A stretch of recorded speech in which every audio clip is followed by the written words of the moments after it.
जिंदाबाद, इनकुलाब जिंदाबाद, इंगुलाब जिंदाबाद, इनकुलाब जिंदाबाद।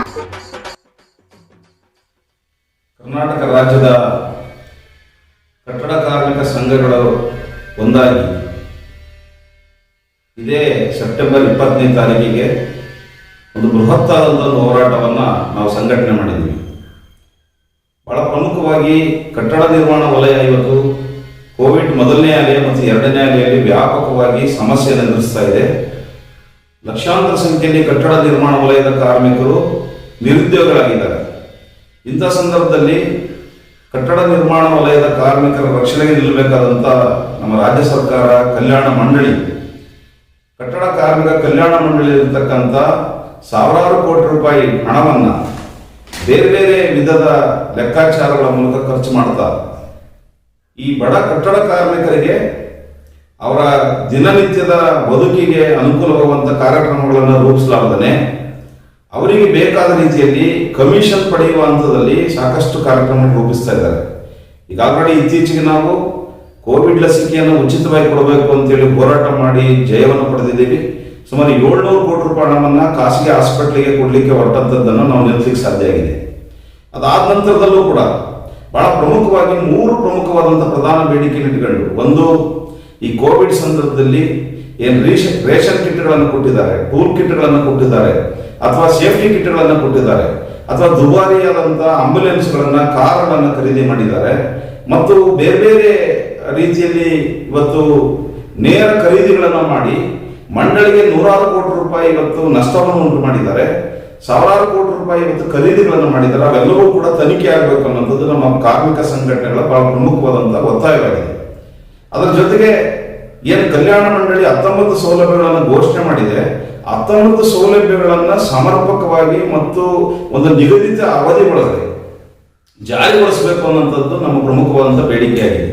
ಅದರ ಜೊತೆಗೆ ಇವತ್ತು ಏನು ಕಲ್ಯಾಣ ಮಂಡಳಿ ಮತ್ತೆ ಕೆಲವು ಸೌಲಭ್ಯಗಳನ್ನು ಪರಿಷ್ಕರಣೆ ಮಾಡಿದೆ, ಅದು ಪಿಂಚಣಿ ಇರ್ಬೋದು, 2,000ರಿಂದ 3,000 ಇರ್ಬೋದು, ಅಥವಾ ಕೋವಿಡ್ ಪರಿಹಾರ ಇರ್ಬೋದು, ಅಥವಾ ಇತರೆ ವೈದ್ಯಕೀಯ ನೆರವಿನ ಸಮಸ್ಯೆ ಇರ್ಬೋದು, ಮತ್ತು ಮನೆಯ ಪ್ರಶ್ನೆ ಇರ್ಬೋದು, ವಸತಿಯ ಸಹಾಯಧನದ ಪ್ರಶ್ನೆ ಇರ್ಬೋದು, ಇವೆಲ್ಲವೂ ಕೂಡ ಕೂಡಲೇ ಜಾರಿಗೆ ತರಬೇಕು ಅನ್ನೋಂಥ ಒಂದು ಬೇಡಿಕೆಯನ್ನು ಇಟ್ಕೊಂಡು ಇದೇ ಸೆಪ್ಟೆಂಬರ್ 20ನೇ ತಾರೀಕಿಗೆ ವ್ಯಾಪಕವಾಗಿ ನಮ್ಮ ಕರ್ನಾಟಕ ರಾಜ್ಯದಲ್ಲಿರ್ತಕ್ಕಂಥ ಕೇಂದ್ರ ಕಾರ್ಮಿಕ ಸಂಘಟನೆಗಳಿಗೆ ಸಂಯೋಜನೆಗೊಂಡಿರ್ತಕ್ಕಂಥ ಸುಮಾರು 8 ಕಟ್ಟಡ ಕಾರ್ಮಿಕ ಸಂಘಟನೆಗಳು ಬೃಹತ್ತಾದಂಥ ಹೋರಾಟವನ್ನು ನಾವು ನಡೆಸ್ತಾ ಇದ್ದೀವಿ. ಈ ಹೋರಾಟದಲ್ಲಿ ಈಗ ಆಲ್ರೆಡಿ ಕಳೆದ 1-1.5 ತಿಂಗಳಿಂದ ವ್ಯಾಪಕವಾದ ಒಂದು ತಯಾರಿ ಆಗಿದೆ. ನಮಗೆ ಖಂಡಿತವಾಗ್ಲೂ ಕೂಡ ಭರವಸೆ ಇದೆ. ಈ ಹೋರಾಟದಲ್ಲಿ ಸುಮಾರು 10,000ಕ್ಕಿಂತ ಹೆಚ್ಚಿನ ಜನ ಕಾರ್ಮಿಕರು ಬೆಂಗಳೂರಿನ ಮುಖ್ಯಮಂತ್ರಿ ಮನೆಯ ಮುಂದೆ ನಡೀತಕ್ಕಂಥ ಈ ಪ್ರತಿಭಟನೆಯಲ್ಲಿ ಭಾಗವಹಿಸ್ತಾರೆ ಅನ್ನೋಂಥ ಒಂದು ವಿಶ್ವಾಸದೊಂದಿಗೆ ಇದನ್ನು ಆರ್ಗನೈಸ್ ಮಾಡಿದ್ದೀವಿ. ನಾವು ಈಗೂ ಕೂಡ ರಾಜ್ಯ ಸರ್ಕಾರಕ್ಕೆ ಒತ್ತಾಯವನ್ನು ಮಾಡ್ತಾ ಇದ್ದೀವಿ. ಕಟ್ಟಡ ಕಾರ್ಮಿಕರ ನಿಧಿಯನ್ನು ರಕ್ಷಣೆ ಮಾಡಬೇಕು, ಕಲ್ಯಾಣ ಮಂಡಳಿಯನ್ನು ರಕ್ಷಣೆ ಮಾಡಬೇಕು, ಈ ಕಾನೂನನ್ನು ಉಳಿಸಬೇಕು ಅನ್ನೋಂಥ ಒತ್ತಾಯವನ್ನು ಮಾಡ್ತಾ ಈ ಹೋರಾಟವನ್ನು ಸಂಘಟಿಸ್ತಾ ಇದ್ದೀವಿ. ಈ ಹೋರಾಟದಲ್ಲಿ ಅತಿ ಹೆಚ್ಚು ಜನ ಸಂಖ್ಯೆಯಲ್ಲಿ ಕಾರ್ಮಿಕರು ಭಾಗವಹಿಸಬೇಕು ಅನ್ನೋಂಥದ್ದನ್ನು ಕೂಡ ನಾವು ಕರೆ ಕೊಡಲಿಕ್ಕೆ ಬಯಸ್ತಾ ಇದ್ದೀವಿ.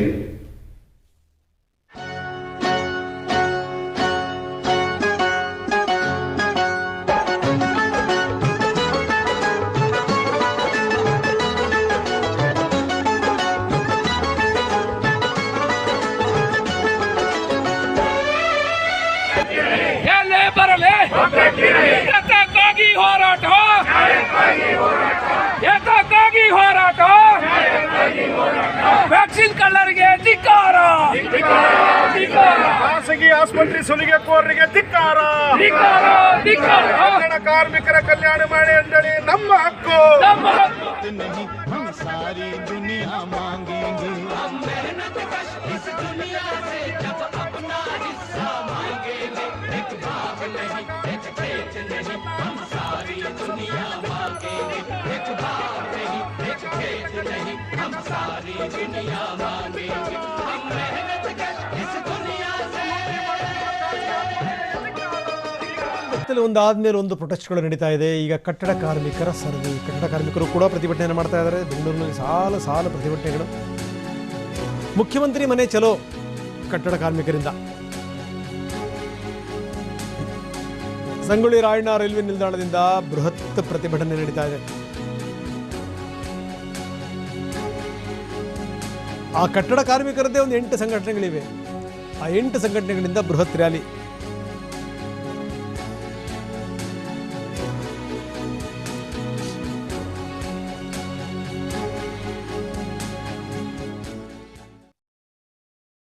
ನಾವು ಬೆವರನ್ನು ಸುರಿಸಿ ದುಡಿಯುವ ಜನ ನಮ್ಮ ಬೆವರಿನ ಪಾಲನ್ನು ಕೇಳುವೆವು. ನಾವು ಬೆವರನ್ನು ಸುರಿಸಿ ದುಡಿಯುವ ಜನ ನಮ್ಮ ಬೆವರಿನ ಪಾಲನ್ನು ಕೇಳುವೆವು. ತುಂಡು ಭೂಮಿಯಲ್ಲ ಒಂದು ದೇಶವಲ್ಲ ಇಡೀ ಭೂಗೋಳವನ್ನೇ ಕೇಳುವೆವು. ತುಂಡು ಭೂಮಿಯಲ್ಲ ಒಂದು ದೇಶವಲ್ಲ ಇಡೀ ಭೂಗೋಳವನ್ನೇ ಕೇಳುವೆವು. ನಾವು ಬೆವರನ್ನು ಸುರಿಸಿ ದುಡಿಯುವ ಜನ. ಬೆಂಗಳೂರಿನಲ್ಲಿ ದಿನದಿಂದ ದಿನಕ್ಕೆ ಪ್ರತಿಭಟನೆಯ ಬಿಸಿ ಹೆಚ್ಚಳವಾಗಿದೆ. ಬೆಂಗಳೂರಿನಲ್ಲಿ ಕಟ್ಟಡ ಕಾರ್ಮಿಕರು ಬೃಹತ್ ರ್ಯಾಲಿಯನ್ನ ನಡೆಸುತ್ತಿದ್ದಾರೆ. ಕಟ್ಟಡ ಕಾರ್ಮಿಕರಿಂದ ಮುಖ್ಯಮಂತ್ರಿ ಮನೆ ಚಲೋ ಅನ್ನು ಹಮ್ಮಿಕೊಂಡಿದ್ದಾರೆ. ಮೆಜೆಸ್ಟಿಕ್ ರೈಲ್ವೆ ನಿಲ್ದಾಣದಿಂದ ಫ್ರೀಡಂ ಪಾರ್ಕ್ವರೆಗೂ ಕೂಡ ಈ ರ್ಯಾಲಿಯನ್ನ ನಡೆಸುತ್ತಿದ್ದಾರೆ. ಸಹಜವಾಗಿ ಸಾಕಷ್ಟು ಒಂದು ಬೇಡಿಕೆಯನ್ನ ಕಟ್ಟಡ ಕಾರ್ಮಿಕರು ಇಟ್ಟಿದ್ದಾರೆ. ಆ ಬೇಡಿಕೆಗಳು ಏನಂದ್ರೆ ರೇಷನ್ ಕಿಟ್ ಆಗಿರ್ಬೋದು, ದುಬಾರಿ ಕಾರ್ ಖರೀದಿಯಲ್ಲಿ ಹಗರಣ ನಡೆದಿದೆ, ಟಿವಿ ಆಂಬ್ಯುಲೆನ್ಸ್ ಖರೀದಿಯಲ್ಲಿ ಹಗರಣದ ತನಿಖೆಯನ್ನ ಮಾಡಬೇಕು ಅಂತ ಒತ್ತಡವನ್ನ ಹಾಕಿ ರ್ಯಾಲಿಯನ್ನ ಹಮ್ಮಿಕೊಂಡಿದ್ದಾರೆ. ನೀವು ದೃಶ್ಯಾವಳಿಗಳಲ್ಲಿ ನೋಡ್ತಾ ಇದ್ದೀರಾ. ಸ್ವಾಭಾವಿಕ ಸಾವಿಗೆ 5 ಲಕ್ಷ, ಅಪಘಾತ ಸಾವಿಗೆ 10 ಲಕ್ಷವನ್ನ ನೀಡಬೇಕು ಸರ್ಕಾರ. ಕಾರ್ಮಿಕರಿಗೆ ನಿವೃತ್ತಿ ವೇತನ ಪ್ರತಿ ತಿಂಗಳು 5,000ವನ್ನ ನೀಡಬೇಕು ಅಂತ ಒತ್ತಡವನ್ನ ಹಾಕಿ ರ್ಯಾಲಿಯನ್ನ ಹಮ್ಮಿಕೊಂಡಿದ್ದಾರೆ. ಅಷ್ಟೆಲ್ಲ 100% ಕಾರ್ಮಿಕರಿಗೆ ಆಸ್ಪತ್ರೆ ವೆಚ್ಚ ಆಗಿರ್ಬೋದು ಸರ್ಕಾರವನ್ನು ನೀಡಬೇಕು. ಮದುವೆ ಸಹಾಯ ಧನವನ್ನ 50,000ದಿಂದ 1 ಲಕ್ಷ ರೂಪಾಯಿಗೆ ಹೆಚ್ಚಿಸಬೇಕು ಮತ್ತು ಕೋವಿಡ್ ವೇಳೆ ಬಾಕಿ ಇರುವಂತ ಪರಿಹಾರ ಹಣ ತಕ್ಷಣ ನೀಡಬೇಕು. ಕೋವಿಡ್ ಲಸಿಕೆ ಹೆಸರಲ್ಲೂ ಕೂಡ ಖಾಸಗಿ ಆಸ್ಪತ್ರೆಗೆ ಹಣ ನೀಡಬಾರದು ಅಂತ ಒಂದಿಷ್ಟು ಬೇಡಿಕೆಯನ್ನ ಇಟ್ಟು ರ್ಯಾಲಿಯನ್ನ ಹಮ್ಮಿಕೊಂಡಿದ್ದಾರೆ. ಓಕೆ, ಎಲ್ಲದ್ರ ಬಗ್ಗೆ ಹೆಚ್ಚಿನ ಮಾಹಿತಿಯನ್ನ ನೀಡ್ತಾರೆ ನಮ್ಮ ಪ್ರತಿನಿಧಿ ಕೃಷ್ಣಮೂರ್ತಿ. ವಿವಿಧ ಬೇಡಿಕೆಗಳನ್ನ ಇಟ್ಟು ಕಟ್ಟಡ ಕಾರ್ಮಿಕರು ಬೃಹತ್ ರ್ಯಾಲಿಯನ್ನ ನಡೆಸುತ್ತಿದ್ದಾರೆ. ಏನ್ ಹೇಳ್ತಾರೆ ಈ ಸಂದರ್ಭದಲ್ಲಿ ಕಾರ್ಮಿಕರು ಮತ್ತು ಅವರ ಬೇಡಿಕೆಗೆ ಸರ್ಕಾರ ಏನಾದರೂ ಸ್ಪಂದಿಸಿದ್ಯಾ ಅಂತ?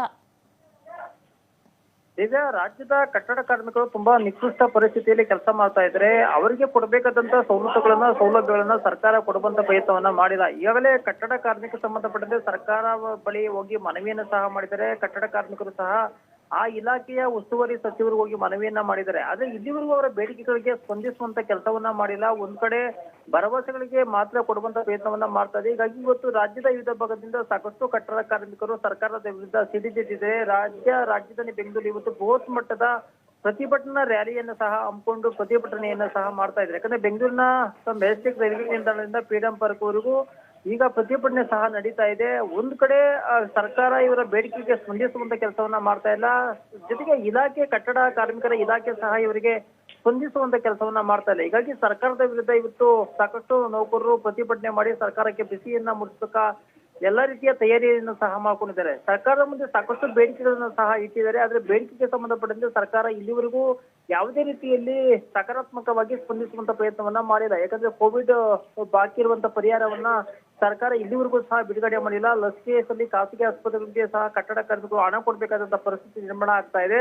ಮದುವೆ ಸಮಾರಂಭದಲ್ಲಿ 50,000ರಿಂದ 1 ಲಕ್ಷಕ್ಕೂ ಹೆಚ್ಚಿಸಬೇಕು. ಯಾಕಂದ್ರೆ ಸಾಕಷ್ಟು ಸಂಕಷ್ಟವನ್ನ ಕಟ್ಟಡ ಕಾರ್ಮಿಕರು ಎದುರಿಸ್ತಾ ಇದ್ದಾರೆ. ಜೊತೆಗೆ ಕಟ್ಟಡ ಕಾರ್ಮಿಕರ ಆಸ್ಪತ್ರೆ ವೆಚ್ಚವನ್ನ 100% ಸರ್ಕಾರ ಭರಿಸಬೇಕು ಅಂತ ಸೇರಿದಂತೆ ನಾನಾ ಬೇಡಿಕೆಗಳನ್ನ ಮುಂದಿಟ್ಕೊಂಡು ಸರ್ಕಾರದ ವಿರುದ್ಧ ಇವತ್ತು ಸಾಕಷ್ಟು ನೌಕರರು ಪ್ರತಿಭಟನೆಯನ್ನು ಸಹ ಮಾಡಿದ್ದಾರೆ. ಒಂದ್ ಕಡೆ ಕಟ್ಟಡ ಕಾರ್ಮಿಕರ ಸಚಿವರು ಸಹ ಅವರಿಗೆ ಸ್ಪಂದಿಸುವನ್ನ ಕೆಲಸವನ್ನ ಮಾಡ್ತಾ ಇಲ್ಲ. ಯಾಕಂದ್ರೆ ಬೆಂಗಳೂರಿನ ಮೆಜೆಸ್ಟಿಕ್ ರೈಲ್ವೆ ನಿಲ್ದಾಣದಿಂದ ಫ್ರೀಡಂ ಪಾರ್ಕ್ ಬಂದು ಫ್ರೀಡಂ ಪಾರ್ಕ್ ಅಲ್ಲಿ ಪ್ರತಿಭಟನೆ ಮುಂದುವರಿಸ್ತಾ ಇದ್ದಾರೆ. ಒಂದ್ ಕಡೆ ಸಚಿವರು ಸಹ ಬಂದು ಅವರನ್ನ ಒಂದು ಸೌಜನ್ಯಕ್ಕಾದ್ರೂ ಅವರ ಮನವಿಯನ್ನ ಸ್ವೀಕಾರ ಮಾಡುವಂತ ಪ್ರಯತ್ನವನ್ನ ಮಾಡಬೇಕಾಗಿತ್ತು. ಆದ್ರೆ ಅದು ಮಾಡದ ಕಾರಣದಿಂದಾಗಿ ಇವತ್ತು ಕಟ್ಟಡ ಕಾರ್ಮಿಕರು ಸಾಕಷ್ಟು ಆಕ್ರೋಶವನ್ನ ಸಹ ವ್ಯಕ್ತಪಡಿಸ್ತಾ ಇದ್ದಾರೆ. ಒಂದ್ ಕಡೆ ಈಗಾಗಲೇ ಪ್ರತಿಭಟನಾ ರ್ಯಾಲಿ ಸಹ ಬಂದಿದ್ದಾರೆ. ಪ್ರತಿಭಟನಾ ರ್ಯಾಲಿ ಬಂದು ಬೆಂಗಳೂರಿನ ಫ್ರೀಡಂ ಪಾರ್ಕ್ ಅಲ್ಲಿ ಪ್ರತಿಭಟನೆ ಮಾಡ್ತಾ ಇದ್ದಾರೆ. ಪ್ರತಿಭಟನೆಯಲ್ಲಿ ಸಾಕಷ್ಟು ಸಾವಿರಾರು ನೌಕರರು ಸಹ ಭಾಗಿಯಾಗಿದ್ದಾರೆ. ರಾಜ್ಯದ ವಿವಿಧ ಭಾಗಗಳಿಂದ ಸಾಕಷ್ಟು ನೌಕರರು ಸಹ ಬಂದಿದ್ದಾರೆ. ಆದ್ರೆ ಈ ಪ್ರತಿಭಟನೆ ನಡೀತಾ ಇರುವಂತ ಕಡೆಯಿಂದ ಈಗ ಮಳೆ ಸಹ ಶುರುವಾಗಿದೆ. ಮಳೆ ಬರ್ತಾ ಇರೋ ಕಡೆಯಿಂದಾಗಿ ಮಳೆಯನ್ನ ಲೆಕ್ಕಿಸದೆ ಇವತ್ತು ಕಟ್ಟಡ ಕಾರ್ಮಿಕರು ಸಾಕಷ್ಟು ಆಕ್ರೋಶವನ್ನ ಸರ್ಕಾರದ ವಿರುದ್ಧ ಮಾಡ್ತಾ ಇದ್ದಾರೆ. ಆದ್ರೆ ಸರ್ಕಾರ ಮಾತ್ರ ಸ್ಪಂದಿಸುವಂತ ಕೆಲಸವನ್ನ ಮಾಡದೆ ಇವತ್ತು ರಾಜ್ಯದಲ್ಲಿರುವಂತ ಸಾಕಷ್ಟು ಕಟ್ಟಡ ಕಾರ್ಮಿಕರು ಪ್ರತಿಭಟನೆ ಸಹ ಈಗ ಮುಂದುವರಿಸ್ತಾ ಇರುವಂತದ್ದು. ದಿವ್ಯಾ, ಓಕೆ, ಅಧಿಕಾರಿಗಳು ಯಾರಾದ್ರೂ ಸ್ಥಳಕ್ಕೆ ಬಂದಿದ್ದಾರಾ? ಅವರ ಪ್ರತಿಭಟನೆ ಬಿಸಿಗೆ ಏನೋ ಸ್ಪಂದಿಸಿದ್ದಾರಾ ಏನು ಅಂತ? ಈಗ ಈಗಾಗಲೇ ಬೆಳಗ್ಗೆಯಿಂದ ಬೆಂಗಳೂರಿನಲ್ಲಿ ಪ್ರತಿಭಟನೆ ಮುಂದುವರಿತಾ ಇದ್ದಾರೆ. ಮುಂದುವರೆಸು ಸಹ ಅಧಿಕಾರಿಗಳಾಗ್ಲಿ ಯಾವೊಬ್ಬ ಸಚಿವರಾಗ್ಲಿ ಇವರು ಬಂದು ಮನವಿಯನ್ನು ಸ್ವೀಕಾರ ಮಾಡುವಂತ ಪ್ರಯತ್ನವನ್ನ ಮಾಡಿಲ್ಲ. ಯಾಕಂದ್ರೆ ಸರಿಸುಮಾರು 4,000ರಿಂದ 5,000 ಕಟ್ಟಡ ಕಾರ್ಮಿಕರು ಸಹ ಈ ಒಂದು ಪ್ರತಿಭಟನೆಯಲ್ಲಿ ಭಾಗಿಯಾಗಿದ್ದಾರೆ. ಒಂದು ಕಡೆ ಕಟ್ಟಡ ಕಾರ್ಮಿಕರ ಉಸ್ತುವಾರಿ ಸಚಿವರು ಸಹ ಸ್ಥಳಕ್ಕೆ ಭೇಟಿ ನೀಡಿ ಅವರ ಮನವಿಯನ್ನು ಸ್ವೀಕಾರ ಮಾಡಿ ಅವರ ಬೇಡಿಕೆಗಳಿಗೆ ಸ್ಪಂದಿಸುವಂತ ಕೆಲಸವನ್ನ ಮಾಡಬೇಕಾಗಿತ್ತು. ಅದು ಮಾಡದ ಕಾರಣದಿಂದಾಗಿ ಇವತ್ತು ಸ್ಥಳಕ್ಕೆ ಕಟ್ಟಡ ಕಾರ್ಮಿಕರ ಸಚಿವರು ಸಹ ಬರ್ಬೇಕಂತ ಕಾರ್ಮಿಕ ಸಚಿವರು ಬರ್ಬೇಕಂತ ಸಾಕಷ್ಟು ನೌಕರು ಒತ್ತಾಯವನ್ನ ಮಾಡ್ತಾ ಇದ್ರೆ, ಬೇಡಿಕೆಯನ್ನು ಸಹ ಮಾಡ್ತಾ ಇದ್ರೆ, ಆದ್ರೆ ಸ್ಪಂದಿಸುವಂತ ಕೆಲಸವನ್ನ ಮಾಡ್ತಾ ಇಲ್ಲ. ಒಂದ್ ಕಡೆ ಸಚಿವರು ಮಾಡ್ತಾ ಇಲ್ಲ, ಮತ್ತೊಂದು ಕಡೆ ಕಾರ್ಮಿಕ ಇಲಾಖೆಯ ಯಾವೊಬ್ಬ ಕಮಿಷನರ್ಗಳು ಸಹ ಮಾಡದ ಕಾರಣದಿಂದಾಗಿ ನೌಕರು ತನ್ನ ಪ್ರತಿಭಟನೆಯನ್ನ ಇನ್ನಷ್ಟು ತೀವ್ರಗೊಳಿಸಕ್ಕೆ ಮುಂದಾಗಿದ್ದಾರೆ. ಯಾಕಂದ್ರೆ ಸರ್ಕಾರ ಇವರ ಬೇಡಿಕೆಯನ್ನು ಸ್ಪಂದಿಸದ ಕಾರಣದಿಂದಾಗಿ ಸಾಕಷ್ಟು ನೌಕರು ಆಕ್ರೋಶ ಸಹ ವ್ಯಕ್ತಪಡಿಸ್ತಾ ಇದ್ದಾರೆ. ಯಾಕಂದ್ರೆ ಕಳೆದ ಹಲವಾರು ವರ್ಷಗಳಿಂದ ಬೇಡಿಕೆಗಳನ್ನ ಮುಂದಿಡ್ತಾ ಬಂದ್ರು, ಯಾವುದೇ ಸರ್ಕಾರಗಳು ಇವರ ಬೇಡಿಕೆಗಳಿಗೆ ಸ್ಪಂದಿಸುವಂತ ಕೆಲಸ ಮಾಡದ ಕಾರಣದಿಂದಾಗಿ ಇವರ ಪ್ರತಿಭಟನೆಯನ್ನ ಇನ್ನಷ್ಟು ತೀವ್ರ ರೀತಿಯಲ್ಲಿ ಗೊಳಿಸಕ್ಕೆ ಎಲ್ಲಾ ರೀತಿಯ ಸಿದ್ಧತೆಗಳನ್ನು ಸಹ ಮಾಡ್ಕೊಂಡಿದ್ದಾರೆ. ಯಾಕಂದ್ರೆ ಈ ಹಿಂದೆ ಇದ್ದಂತ ಸರ್ಕಾರಗಳು ಸಹ ಇವರ ಬೇಡಿಕೆಗಳಿಗೆ ಈಡೇರಿಸುವಂತ ಪ್ರಯತ್ನ ಮಾಡಿಲ್ಲ. ಆದ್ರೆ ಈಗಲೂ ಸಹ ವಿಳಂಬ ಮಾಡ್ತಿರೋ ಕಾರಣದಿಂದಾಗಿ ಇವರ ಆಕ್ರೋಶ ಇನ್ನಷ್ಟು ಹೆಚ್ಚಳ ಆಗುವಂತ ಎಲ್ಲಾ ಸಾಧ್ಯತೆಗಳು ಸಹ ಇರುವಂತದ್ದು. ದಿವ್ಯಾ,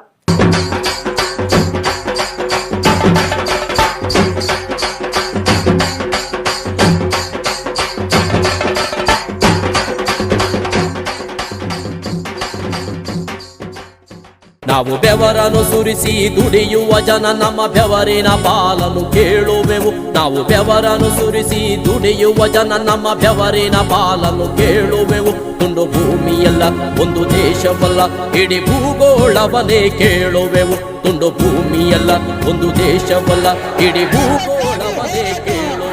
ನಾವು ಬೆವರನ್ನು ಸುರಿಸಿ ದುಡಿಯುವ ಜನ.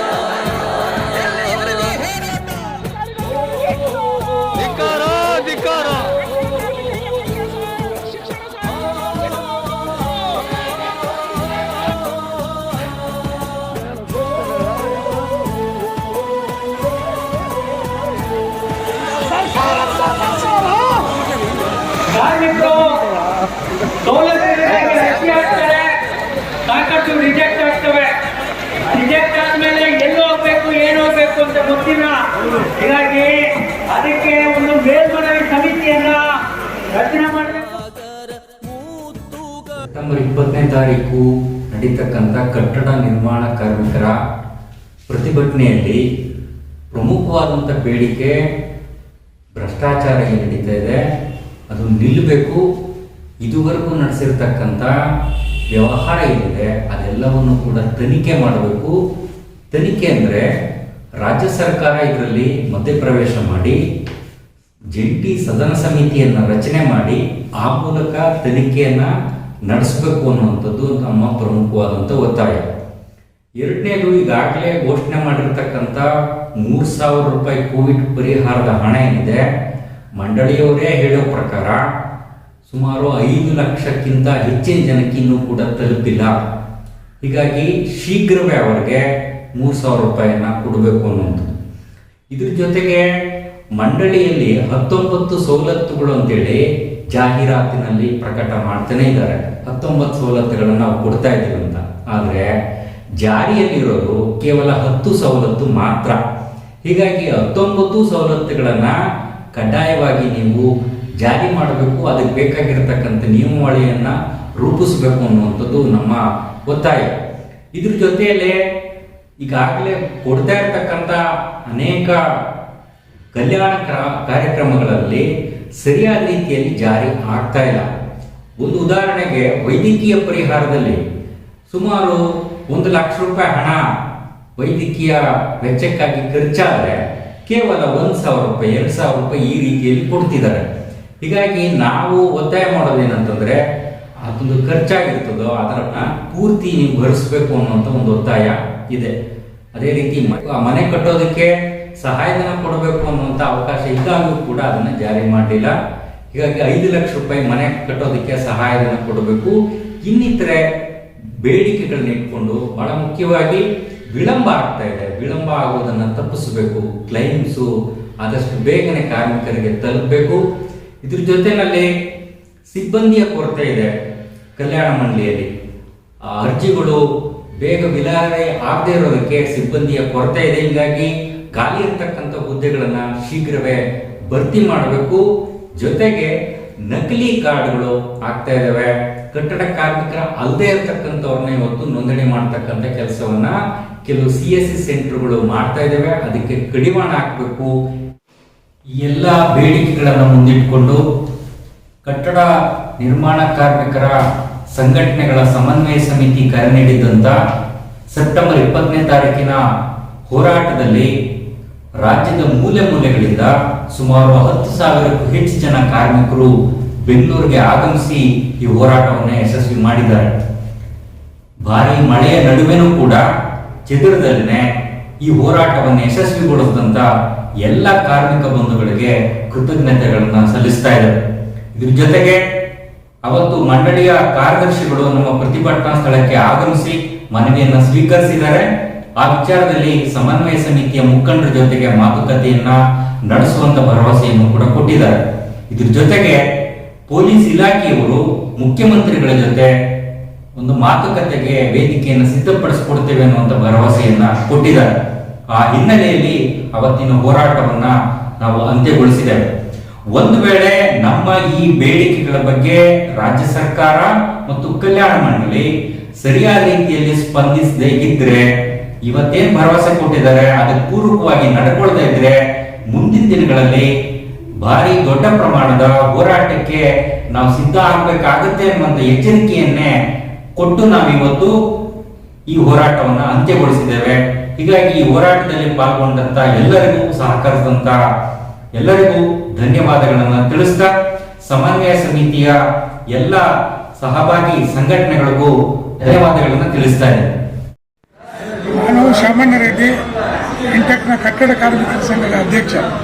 20ನೇ ತಾರೀಕು ನಡೆದಂಥ ಕಟ್ಟಡ ಮತ್ತು ಇತರೆ ನಿರ್ಮಾಣ ಕಾರ್ಮಿಕರ ಐಕ್ಯ ಹೋರಾಟ ಸಮನ್ವಯ ಸಮಿತಿಯಿಂದ ತೆಗೆದುಕೊಂಡಂಥ ಈ ಐಕ್ಯ ಹೋರಾಟಕ್ಕೆ ಕಟ್ಟಡ ಕಾರ್ಮಿಕರ ಮಂಡಳಿಯ ವಿರುದ್ಧ ಮತ್ತು ಅಲ್ಲಿ ನಡೆದಿರ್ತಕ್ಕಂಥ ಅವ್ಯವಹಾರಗಳನ್ನು ಖಂಡಿಸಿ ನಾವೇನು ಹೋರಾಟ ಮಾಡಿದ್ದೀವಿ, ಈ ಹೋರಾಟ ಇತಿಹಾಸದಲ್ಲೇ ಕೂಡ ಕಂಡರಿದಂಥ ಹೋರಾಟ ಆಗಿರುತ್ತೆ.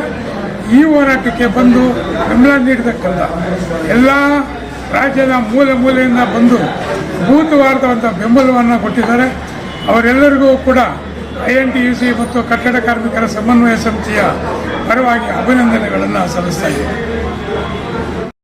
ಸಮನ್ವಯ ಸಮಿತಿಯ ಪರವಾಗಿ ದಿನಾಂಕ 20ನೇ ತಾರೀಕು ನಾವೇನು ಏರ್ಪಡಿಸಿದ್ವಿ ಮುಖ್ಯಮಂತ್ರಿ ಚಲೋ ಕಟ್ಟಡ ಕಾರ್ಮಿಕರ ಹಲವಾರು ಬೇಡಿಕೆಯನ್ನು ಕುರಿತು ಒಂದು ದೊಡ್ಡ ಮಟ್ಟದ ಹೋರಾಟವನ್ನು ಆಯೋಜಿಸಲಾಗಿತ್ತು.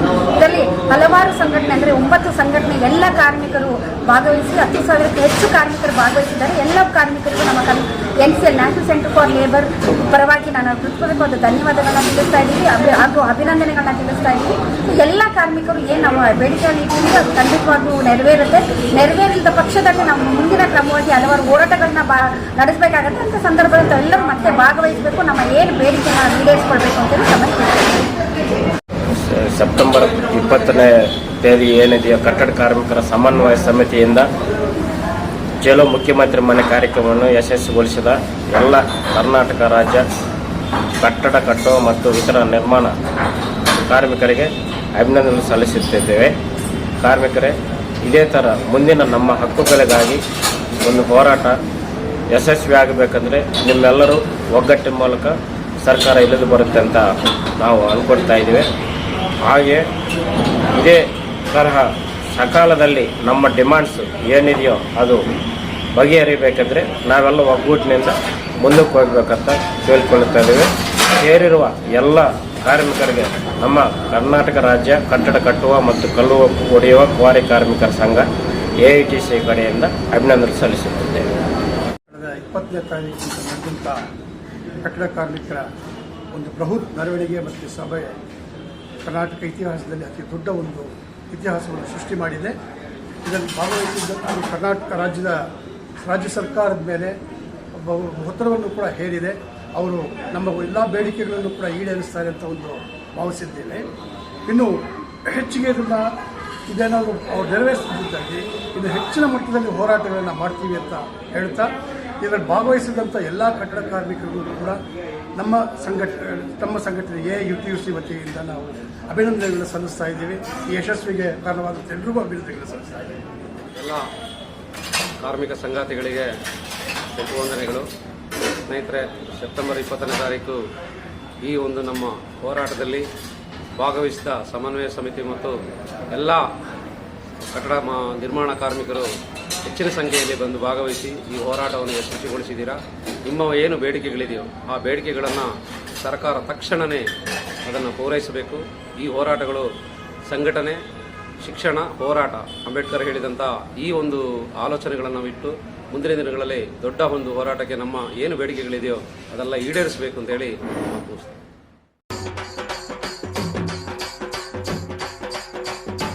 इसी सोमवार को बेंगलुरु में हजारों कंस्ट्रक्शन मजदूरों ने सीएम ऑफिस चलो के नाम से मार्च किया। इसकी चर्चा इसलिए कर रहा हूं कि बिल्डिंग और कंस्ट्रक्शन के क्षेत्र में काम करने वाले मजदूरों की बात है और मजदूरों को भी पता चले कि उनके कल्याण के लिए जमा पैसे का क्या हो रहा है।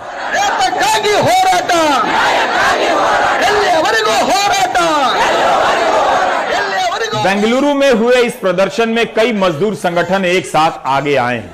सीटू के नेता ने फोन पर बताया कि कर्नाटक का कंस्ट्रक्शन वेलफेयर बोर्ड, उसके पास 10,400 करोड़ रुपए जमा हैं और करीब 30 लाख मजदूर पंजीकृत हैं। पढ़ाई, शादी, पेंशन से लेकर 19 तरह के काम में यह बोर्ड मजदूरों को पैसे देता है। लेकिन मजदूर संघ के नेताओं ने बताया कि सभी मजदूरों को पैसे नहीं दिए जाते। इसमें बड़ी संख्या में बोगस मजदूरों को पंजीकृत कराया गया है जो नेताओं के अपने आदमी होते हैं। कोविड के समय बोर्ड ने 5,000 से अधिक की राशि देने का ऐलान किया था, लेकिन 1.5 लाख से अधिक मजदूरों को नहीं मिला और बहुत से बोगस मजदूरों को मिल गया। संसद की स्थायी समिति की रिपोर्ट में लिखा है कि महामारी की पहली लहर के दौरान कर्नाटक में 13,62,000 से अधिक मजदूरों को 681 करोड़ रुपए दिए गए, यानी सभी को पैसा नहीं मिला। तब किसी को राशन का किट भी नहीं दिया गया। इस बार मजदूर संघ की मांग है कि तालाबंदी हटने के बाद भी कंस्ट्रक्शन का काम पूरी तरह शुरू नहीं हो सका है। मजदूरों के हाथ में पैसे नहीं है तो बोर्ड उन्हें एक बार में 10,000 रुपए दे। मजदूर संघ का कहना है कि बोर्ड इसकी जगह राशन किट खरीद कर दे रहा है, जो पहले ही इन मजदूरों को बीपीएल कार्ड होने के कारण मिल रहा है। मजदूर संघ आरोप लगा रहे हैं कि जो किट दिए जा रहे हैं उन्हें भी बाजार के रेट से अधिक दाम पर खरीदा गया है। सरकार बोर्ड के पैसे से दूसरे लोगों के कल्याण पर पैसे खर्च कर रही है, जिसका मजदूर संघ विरोध कर रहा है। न्यूज क्लिप में खबर छपी है कि सरकार बोर्ड के पास जमा पैसे से टीका खरीदना चाहती है। इस फैसले का भी मजदूर संघों ने विरोध किया है। उनका कहना है कि राशन किट और मजदूरों को सुरक्षा और उपकरण किट देने के नाम पर बिना टेंडर की खरीद हुई है। खरीदारी में कोई पारदर्शिता नहीं बरती जा रही है। ये सारे किट विधायकों से बंटवाए जा रहे हैं, मजदूरों को सीधे नहीं दिया जा रहा है। मजदूर संघ इसे लेकर जागरूकता अभियान चला रहे हैं।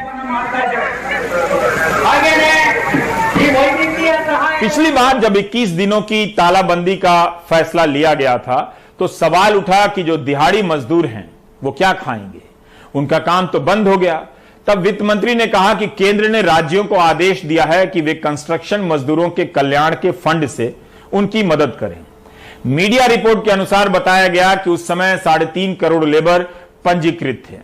1996 के बने कानून के अनुसार कंस्ट्रक्शन वर्कर्स वेलफेयर फंड में तब 31,000 करोड़ रुपए जमा थे।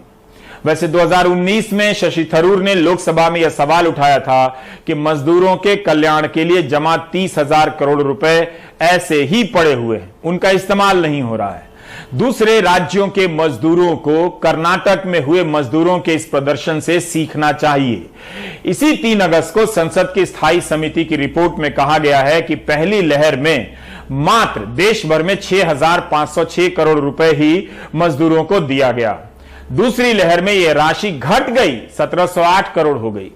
जिस वक्त ज्यादा पैसे दिए जाने चाहिए थे उस वक्त सबसे कम दिए गए। कई राज्यों ने मजदूरों के हाथ में कैश नहीं दिया। केवल 7 राज्यों ने ही कैश दिया या राशन किट दिया। पौने 2 साल में बिल्डिंग के क्षेत्र में काम करने वाले मजदूरों के सामने ऐसी भयानक तबाही गुजरी, लेकिन सरकार उनके हाथ में पैसे नहीं दे सकी। पंजाब में भी कर्नाटक जैसा मामला सामने आया है। पंजाब के मजदूरों ने हाईकोर्ट में सरकार के खिलाफ केस कर दिया है कि उनके कल्याण के पैसे से टीके खरीदे जा रहे हैं मजदूरों के लिए। सोचिए, मजदूरों के कल्याण के लिए जो पैसे हैं उससे टीका खरीदा जा रहा है और फोटो प्रधानमंत्री का लग रहा है कि मुफ्त टीका दिया जा रहा है। तभी सोचिए जब जरूरी हो, अदरवाइज सोचना बहुत जरूरी नहीं है। पंजाब में श्रम विभाग ने कंस्ट्रक्शन मजदूरों के टीके के लिए 7 करोड़ से अधिक का भुगतान कर दिया है। हमारा डिमांड पूरा करने के लिए सरकार के ऊपर प्रेशर डालने के लिए यहाँ पर 10,000 से ज्यादा लोग मौजूद है। वेलफेयर बोर्ड ने कोविड समय में जो योजना लिया है उसमें भ्रष्टाचार हुआ और उसका परीक्षण करने के लिए सब वर्कर का सहूलत का एप्लीकेशन डाला है, वो अभी तक पेंडिंग में। जो एप्लीकेशन मंजूर हुआ है उसका अभी तक खाता में जमा नहीं हुआ है। और कोविड समय के टाइम में जो घोषणा किया है परिहार रुपए 3,000 जल्दी से जल्द जो कार्मिक है उसका खाते में जमा करने के लिए हम सब यहाँ इकट्ठा हुआ है। CVT के साथ inter, NCL, AITUC, HMS, ACCTU, AITCU, TUCC ऐसे 8 संगठन मिलकर आज ये प्रतिभटन कर रहे हैं।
इस दुनिया से जब अपना हिस्सा मांगेंगे, एक बाग नहीं एक खेत नहीं हम सारी दुनिया मांगेंगे। एक बाग नहीं एक खेत नहीं हम सारी दुनिया मांगेंगे। हम मेहनत कश इस दुनिया से जब अपना